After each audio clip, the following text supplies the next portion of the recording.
नमस्कार छात्रों, स्वागत है हमारे YouTube channel Vipin Verma psychology में। बच्चों, आज हम अपने इस वीडियो की शुरुआत एक छोटे से प्रश्न से करेंगे और प्रश्न बड़ा जर्नलाइज है, बहुत बेसिक है और आप भी इसको कमेंट करके आंसर करने की कोशिश करेंगे। सपोज दैट आपसे कोई सवाल पूछे कि प्रातःकालीन प्रार्थना सभा का उद्देश्य क्या होता है, और पहला ऑप्शन बनाए बालक में सामाजिकता का विकास, दूसरा ऑप्शन बनाए बालक में नैतिकता का विकास, तीसरा ऑप्शन बनाए ईश्वर को धन्यवाद देने के लिए, और चौथा ऑप्शन बनाए उस दिन को तैयार करने के लिए। तो आप सोचिए और क्वेश्चन का जवाब दीजिए कि प्रातःकालीन प्रार्थना सभा का उद्देश्य क्या होता है। कि बालक में सामाजिकता का विकास करना है, या बालक में नैतिकता का विकास करना उद्देश्य है, या ईश्वर को धन्यवाद कहना उसका उद्देश्य है, या फिर उस दिन को तैयार करने से संबंधित है। अब यहां पर ज्यादातर जो शिक्षा प्रशिक्षण के कोर्स करके आए फ्रेशर बच्चे हैं, जो अपने एकेडमिक पीरियड में शैक्षिक प्रक्रिया में वो जब स्कूली प्रक्रिया में रहे होंगे, तो कक्षा 1 से कक्षा 12 तक प्रतिदिन प्रातःकालीन प्रार्थना सभा की होगी। तो जरा सोचिए क्या इस क्वेश्चन का आंसर आता है, क्योंकि आज का जो वीडियो है बेसिकली बेस्ड है इसी टॉपिक पर, और टॉपिक का नाम है प्रातःकालीन प्रार्थना सभा।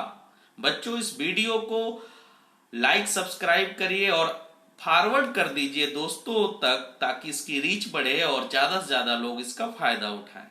बच्चों, प्रातःकालीन प्रार्थना सभा का उद्देश्य क्या है? जब आप नेशनल कैरिकुलम फ्रेमवर्क का चैप्टर नंबर 4 पढ़ेंगे और पेज नंबर 109 पर जाएंगे, तो प्रातःकालीन प्रार्थना सभा के विषय में आपको एक छोटा सा टेबल मिलेगा। तो अगर ज्यादातर हमारा अपना अनुभव है, तो ज्यादातर बच्चों के जो आंसर होते हैं वो ऊपर के 3 ऑप्शन में से, या तो सामाजिकता का विकास या नैतिकता, ज्यादातर बच्चे ईश्वर को धन्यवाद देंगे ऐसा ऑप्शन टिक करते हैं। अब ईश्वर को धन्यवाद देना है तो पूरे दिन प्रेयर कराया जाए। आपने सुना भी होगा, क्यों नाम लूं गिनकर उसका, जो देता बेहिसाब है, उसका तो पूरे दिन 24 घंटे प्रार्थना करनी चाहिए कि हमें स्कूल ले आए, हमें मजबूत बनाया, हमारे मस्तिष्क दिया, हम पढ़ रहे हैं, तो 24 घंटे धन्यवाद देना चाहिए। बड़ा इंटरेस्टिंग है। तो हम पढ़ेंगे प्रातःकालीन प्रार्थना सभा के बारे में। अगर आप ध्यान दें प्रातःकालीन प्रार्थना सभा के विषय में, तो वहां पर जाएंगे तो लिखा क्या है हम उसको पढ़ेंगे और डिफाइन करेंगे।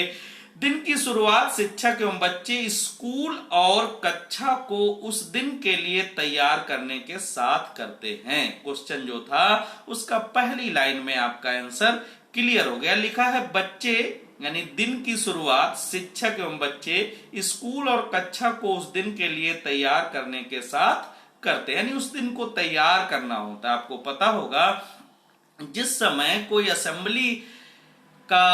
असेंबली शुरू होता है, यानी प्रेयर स्टार्ट होता है, उस समय ना तो कोई क्लासरूम में होता है, ना कोई ऑफिस में होता है, ना कैंटीन में होता है, ना कोई वॉशरूम में होता है, ना तो कोई लाइब्रेरी में होता है। सब असेंबली हॉल में, यानी प्रार्थना कक्ष में एकत्रित होने लगते हैं।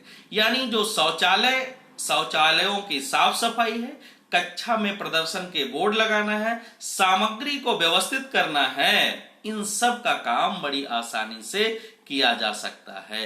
कि सूचना का बोर्ड वहां लगा दिया जाता है जहां से शिक्षक और बच्चे गुजरते हैं। सारे बच्चे और शिक्षक इस बात की जानकारी हो जाती है कि कल किस चीज की उपलक्ष्य में या क्यों स्कूल बंद रहेगा, तो इसकी प्रॉपर जानकारी चलती हुई कक्षा में जो नोटिस जाता है उस डिस्टरबेंस से, और वो एक्स्ट्रा काम जो होता है किसी एक टीचर या किसी और मेंबर का, नॉन टीचिंग स्टाफ का, वो भी बचता है। तो यहाँ इंटरेस्टिंग है कि प्रातःकालीन प्रार्थना सभा इसलिए कराई जाती है, उसका ऑब्जेक्टिव यही होता है कि वो उस दिन को तैयार कर ले जिस दिन में वो सारी शैक्षिक गतिविधियां करेंगे, उसमें कोई कमी ना रह जाए। आगे लिखा है बच्चों और शिक्षकों में स्वामित्व एवं उन सभी वस्तुओं एवं जगह जिन्हें वे इस्तेमाल करते हैं के प्रति कर्तव्य का बोध होता है। अब साफ सुथरी जगह में जाएंगे तो आपकी रिस्पॉन्सिबिलिटी होगी कि उस जगह पर कूड़ा ना फैलाएं। तो ये आप अपनी रिस्पॉन्सिबिलिटी से भी अवेयर होते हैं कि हमें क्या करना है और क्या नहीं करना। चॉक डस्टर कहाँ रखा है, कुर्सी मेज कहाँ रखी है, बैठने के जो कुर्सी मेज है उनको कितना सिस्टमेटिक व्यवस्थित किया गया है, तो आप उनको तितर बितर नहीं करेंगे। रिस्पॉन्सिबिलिटी बिल्डअप होती है हमारे अंदर कि सारी चीजें सुव्यवस्थित है। आगे बात आती है कि इन कार्यों के दौरान उन्हें आपस में पिछले दिन हुए कार्यों पर एवं अन्य विषयों पर बात करने का समय मिल जाता है, जिससे कक्षा के दौरान इन बातों को करने का समय बच जाता है। अब वहां बच्चे सब एकत्रित होते हैं, एक साथ खड़े होते हैं। कोई एक दिन नहीं आया होता, अपने दोस्तों से पूछ सकता है कि कल पर्टिकुलर टीचर ने क्या काम करवाया था और आज क्या करवाने वाला है। तो जब टीचर क्लास में पहुंचता है तो बच्चों को सारी जानकारी होती है कि कौन सा शिक्षक कौन सी बात करने वाला है। आम सभा के दौरान सभी एक साथ बैठते हैं, जैसे नॉर्मल सभाएं होती है तो सब एक साथ बैठते हैं,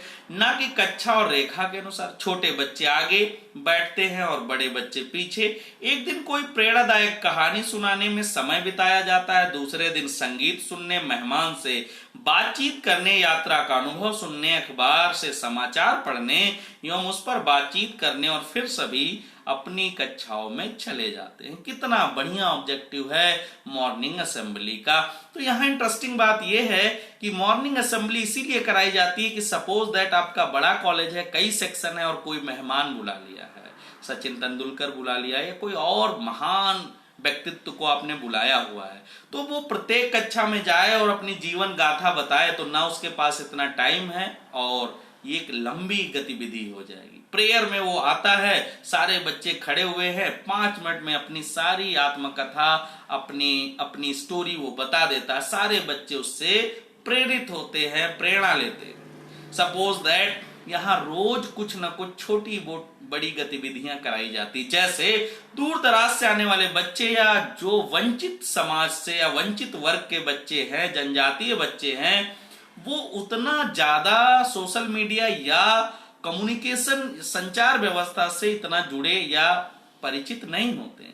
उनको कोई मुख्य घटनाओं के बारे में जो 24 घंटे में हुई हैं, समसामयिक घटनाओं के बारे में बताया जाता है, तो उनको भी पता चलता है कि क्या स्थिति है कंट्री की, कितने कोरोना पेशेंट हो गए हैं, क्या लॉकडाउन की स्थिति क्या है, भारत में कौन कौन से बड़े पदों पर कौन कौन लोग आसीन हैं, क्या बोला है, क्या कहा है, क्या देशवासियों के नाम संबोधन दिया है। ढेर सारी जानकारी से बहुत कम समय में वो परिचित हो जाते हैं। कोई शिक्षक अगर यात्रा पर गया है और यात्रा वृतांत सुनाना चाहता है, तो प्रत्येक कक्षा में जाकर यात्रा वृतांत सुनाए, तो उसके लिए एक बड़ा मुश्किल टास्क है, जबकि प्रेयर या असेंबली हॉल में वो कुछ मिनट में सारी बातें बता सकता है। इसमें एक बात और आती है कि कई सारे बच्चों को कुछ नीति परक या इंस्पिरेशनल कह सकते हो कि प्रेरणादायी, जो इंस्पिरेशन देने वाले हों, उन वाक्यों को शिक्षक कहते हैं कि शिक्षक वह मोमबत्ती है जो स्वयं जलकर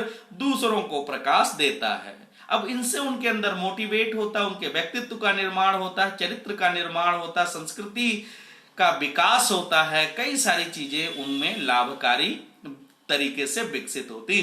तो महत्वपूर्ण है कि प्रेयर कराया क्यों जाता है। इसमें प्रत्येक बच्चे को अवसर भी दिया जाता है, किसी दिन लड़के को, किसी दिन लड़कियों को, प्रत्येक बच्चे को क्योंकि अवसर मिले। यहीं से धीरे धीरे बच्चों के अंदर मंचों में या बड़े समूह में बोलने की क्षमता का भी विकास होता है। तो कई सारी ऐसी छोटी बड़ी गतिविधियां हैं जो असेंबली या प्रेयर या प्रार्थना के समय हो सकती है। इसलिए आपको क्लियर हो गया होगा कि प्रातःकालीन प्रार्थना सभा का उद्देश्य क्या होना चाहिए।